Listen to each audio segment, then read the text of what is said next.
So the way that we fulfill an order when we receive it for personalization is actually really simple, and I'd like to go over that with you now.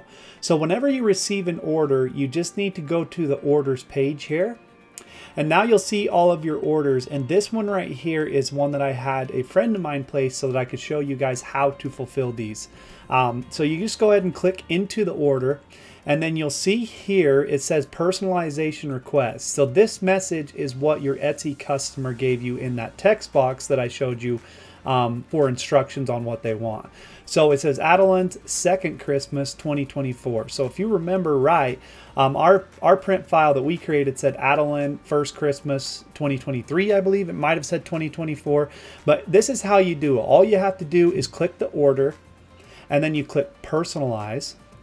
And then when you click personalize, it's going to bring up our Canvas system with that same file that you already created. And then the personalization request again is right here in the top right corner.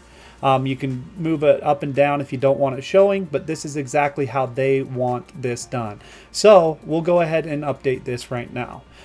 So they want it to say Adeline's second.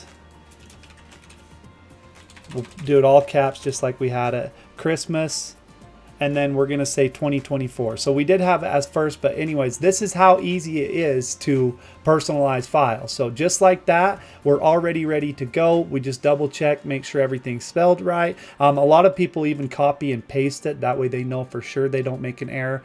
But once we have this how we'd like it, all we have to do now is click overwrite. Or you can save it to a collection. You'll see that right here it says this order is being modified. It might take just a minute.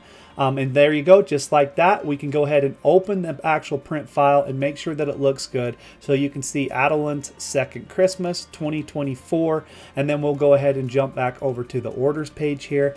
And that's how simple it is. Now all we have to do is click approve order.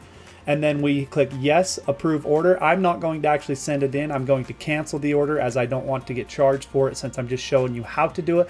But that is how easy it is to fulfill a personalized order by using MyDesigns. So I hope everything in this video made sense. If you enjoyed the video, please like and subscribe to our YouTube channel. If you have any questions, feel free to leave a comment below.